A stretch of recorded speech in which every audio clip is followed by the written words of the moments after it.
चुम्मा ये गोरी ले ली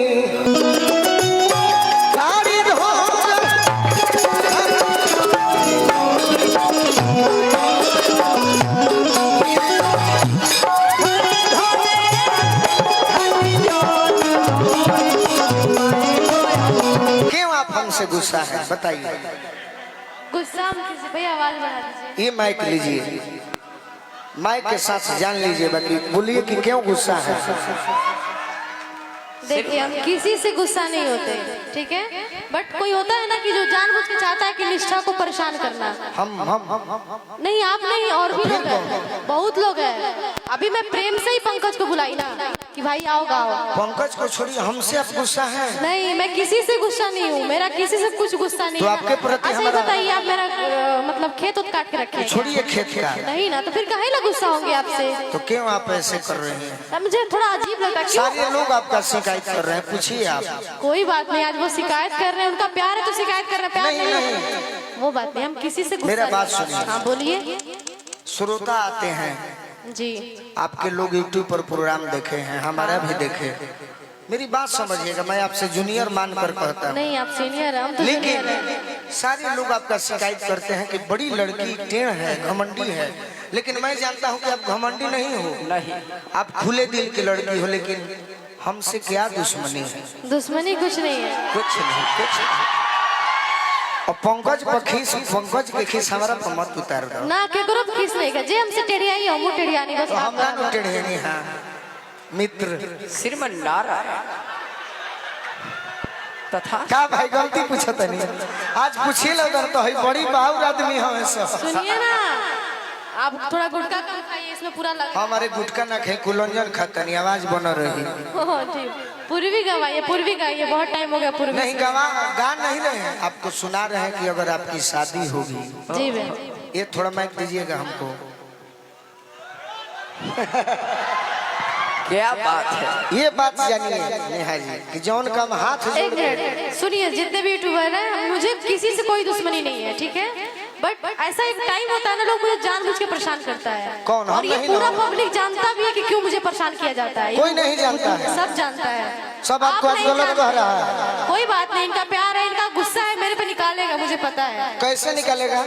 अब कमेंट करके है ना, कमेंट से निकाल जा सकता है। कलाकार पर अगर कमेंट श्रोता गलत करे तो फिर कलाकार बनना गलत होता है। वो तो है। सुनिए, मैं अगर मानता हूँ कि अगर आपकी शादी हो जाए, जी, नाम नेहा है, हाँ, आपके हस्बैंड का भी नाम गोलू राजा हो जाए, मैं नहीं। सुनिए सुनिए, एक example. Example, world is stage life drama, God is director, we are actor. All languages are divided to groups according to the sentence in the parts of each speech. सुनिए ना, सुन दे भाई, हम संतोष पागल नहीं हैं, हमरा समझ में आता है। अगर मान लीजिए एग्जाम्पल, एक भरत शर्मा जी गाना गाए थे। आगे हाय आगे बुलावे लगल, सामने आइए, थोड़े पब्लिक को भी दिखाई देगा ना। अगर ये चाह तू बैठो, अब हमने के हो जाए। तू बैठो जा यार, आप करो। सुनिए जी, एक भरत चाचा गीत गाए थे। हाँ, कि चोरी करी हो पपियू रे चाहे। आप भी सुने हुए कल्पना जी का गीत। जी, सुनो परदेसी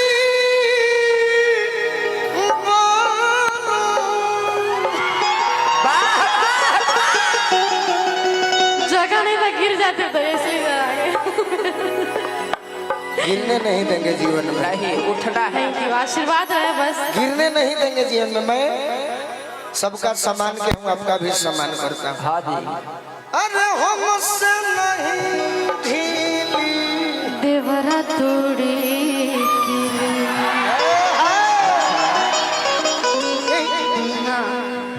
आने वाली आप यार हीरोइन हो। मेरा बैग दीजिए, बैग, मेरा बैग दीजिए।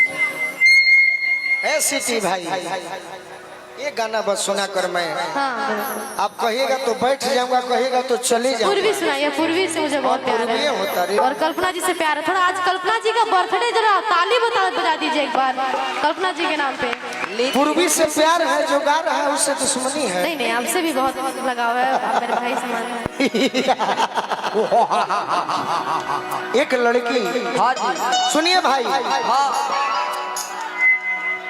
हटी है ना मालिक, हटी केवट भाई, हटी महाराज हटी, चली गंगा ऊपर न तो लड़का जात के मुआ दिए सब। देखिए नेहा जी, जी एक लड़की की शादी होती है, हाँ एगो लड़की के बियाह हो जाता, हाँ जी, अजकर बलमुआ कहता है कि सुनो हम अगर परदेश ना गईनी, हाँ हाँ अब बोले के बका देखिए शादी के कार्ड खातिर पैसा कने भैया में ट्रेवल डाली ना। नेहा जी हम बताएं कैसे, देखिए हम नहीं कर रहे हैं, लिखा है, यही तो आपकी गलती है कि बुरा मान जाती हो। नेहा जी हम बताएं कैसे, खवासपुर के दिल में जुनून है, हम आपको दिखाएं कैसे, ये आर्मी लवर है, हम आपको यकीन दिलाएं कैसे। बादल आर्मी जी वाह वाह मारिए कैसे अब तो तार लगी कि हम ही बोलता नहीं। ना ना ना, वो बोल पियावा परदेश जाता रहो बाबा डाटब ना नु, एगो गीत होता है तनी मनी, हाथ पे। हाँ हाथों पर ठीक हाँ है, बोलिए। हाँ अब मैंने बढ़िया से, हाँ बोलिए, सुन रहे हैं। तथा एक उंगली भी पकड़ सकते हैं। अच्छा हाँ ठीक है, हाँ, ठीक। तो एक अंगुरिया बढ़िया से पकड़। हाँ पियावा परदेश जाता रहो, मेहरारू कहते कि राजा जी बाहरा मत जाइए।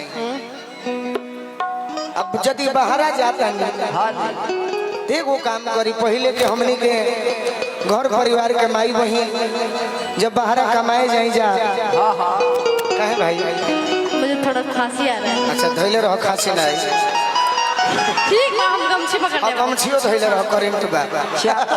चापर तो पहले के माई बहन जब लड़का बाहरा जा सो, हाँ जी, तो दही गुड़ खिया के जतरा बनावो सो। का भाई गलती, सही बात एगो मेहरारू कहते कि जदि रूरा बाहरा जाते बनी तो एगो काम करी। का हो दीपू भाई ये हमारा मिलल जब कि 100 रुपया हम रूरा के दिल चाहते नहीं, यदि रूरा भी ढेर पैसा हुई तो रूरा मत स्वीकार करो, अब प्यार से ले तो ले ली, थैंक यू। दहीना हाथ ले लेला, लेके कोई के देवहू देवे के अब गाड़ी मान रही। नहीं नहीं नहीं नहीं, अभी आपको मेरे तरफ से भी कम ही है, क्या? 50 रुपए।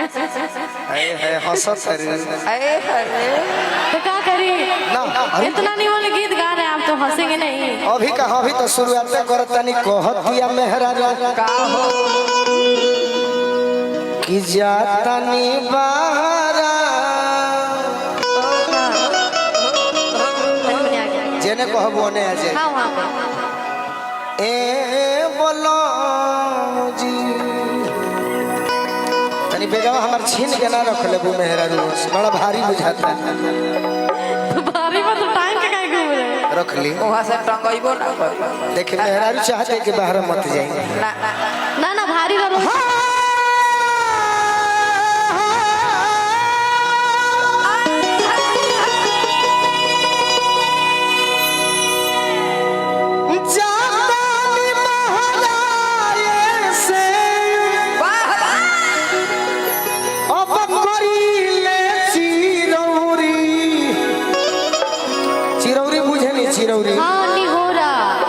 रिक्वेस्ट, विनती, आराधना, प्रार्थना, गुहार, अरे करीले चिरौरी, चुमाए गौरी ले ली, काहे गाड़ी धरे, अरे खाती जानी दौरी, चुमाए गौरी गाड़ी धरे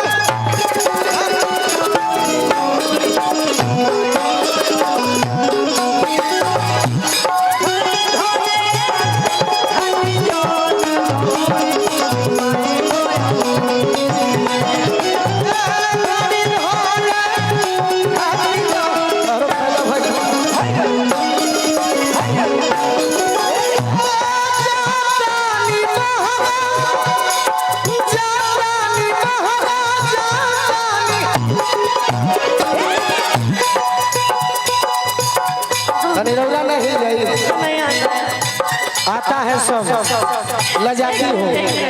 अभी हम क्या बोले? क्या बोले?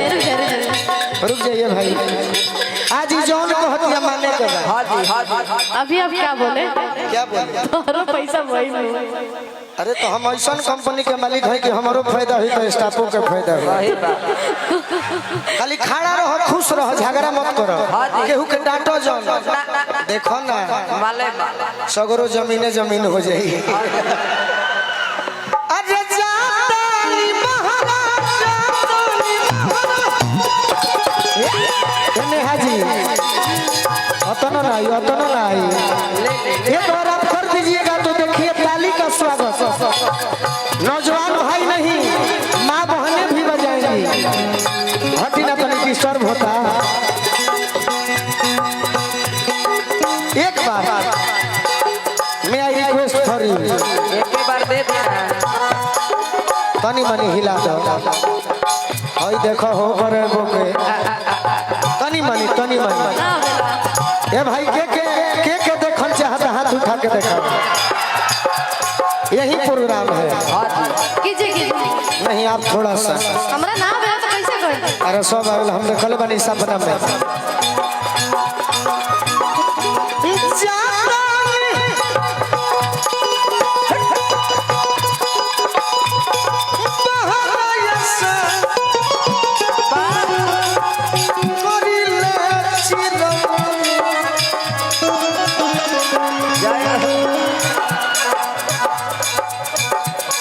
आप किसके लिए आए हैं? मेरे लिए नहीं ना। तो एक बार थोड़ा सा प्लीज मेरे दोस्त, मेरे यार। देखिए ना वो क्या दिखा रहे हैं आपको। और देखिए सब दे देगा हमको और हम आपको दे देंगे। एक बार थोड़ा सा मेरा रिक्वेस्ट है, प्रयास कीजिए। नहीं आता हूँ फिर भी इन श्रोताओं के लिए, मेरे लिए नहीं। मारा ना कहे गजब आदमी भी आई। एक बार फिर तनी हाला कर दी जाते खाइए करो मन बा। ये नहीं हाजी मेरे लिए नहीं ना आई हो, श्रोता के लिए ना। हाँ बट सुनो एक बार हाँ तनी मनी गाइए ना गाइए। हम अपने हिसाब से गाते हैं, फिर डांस करते हैं। थोड़ा अच्छा आप अपने हिसाब से।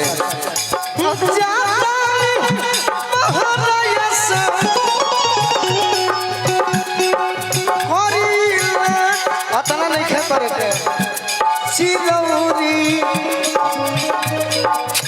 चुमाए गौरी ले ली गाड़ी धरे खाती जानी दौरी चुमाए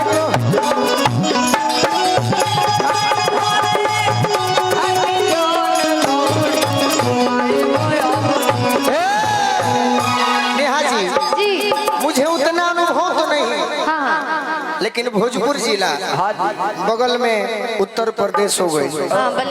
अब पूरा बिहार झारखंड पहले कमांडर गाड़ी चलो चंदन, पहले कमांडर गाड़ी चले। रे सब बात जानतो ना हो खब नहीं पता, शायद सुनले हो खब। आज यदि केहू भैयावन के बियाह होखे पूरा है रखी रौरा देव ना झूठो के बोका बनौले ऐसा हमने के ढेर देखल बनी ले जाए मेहरारू के दे दे। पहले जेहू कोनो मित्र के बियाह होखे नेहा जी नु जी तो गांव भर के लड़का जैसा नाच देखे बारात में वो घड़ी हमनी के थोड़े पूछ रहे कि तो अब हमनी के आगे नहीं जा के बरतियों में जाता नहीं जा। वो घड़ी के प्रेमी प्रेमिका से कहे कौन लय कहे देखे मजा आई तो लोग ताली बजाई। पंकज भाई अरे फूल तुम्हें भेजा है खत में फूल नहीं मेरा दिल है फूल तुम्हें भेजा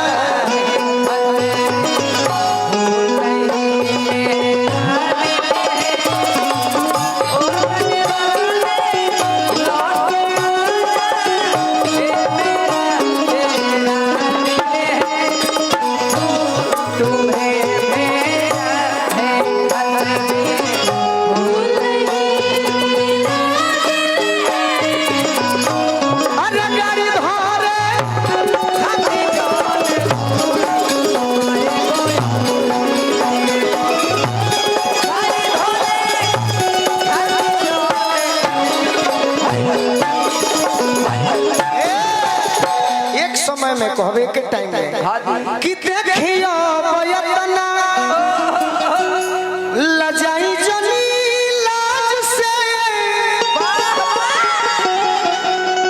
अरे चुमा बिना गोलू जी रहे के पड़ी आज से रहे के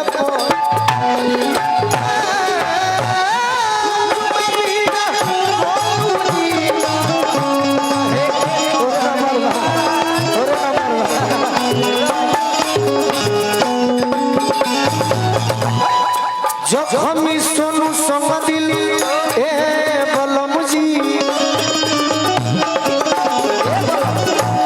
सोनू संग दिल खाली सोनू संग दिल खाली अरे बोली जनी सौरी सुनाए हो और अबे जे झाल वालू टाइट बड़े के ना ते जे चौगुन बा मारी चौक की गाड़ी धरे खाती जानी दौरी अचुमाया को गाड़ी धरे खाती जानी दौरी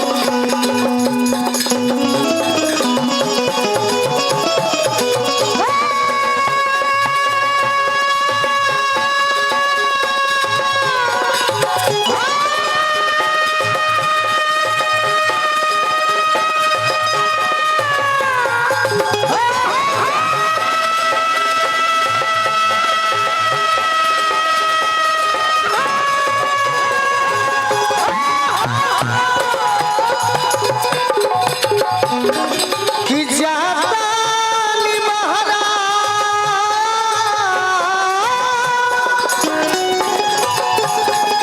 जाता नी महाराज से करी लची दौरी चुमाए बोरी लेली गाड़ी धरे खाती जानी दौरी चुमाए बोरी लेली गाड़ी धरे खाती जानी दौरी चुमाए बोरी लेली गाड़ी धरे खाती जानी दौरी चुमाए बोरी गाड़ी धरे खाती जानी दौरी चुमाए बोरी गाड़ी धरे खाती जानी दौरी चुमाए बोरी अब रौरा कुछ कहीं ठीक लागल ह तो ताली बजा दे बहुत हमनी के प्रोग्राम में जानत नहीं जा कि कसहू रौरा सबके ठीक लगे नरमुंडा चाचा जी कुछ कहो का नरमुंडा बाबा चाचा ने बेटा भाई है और आप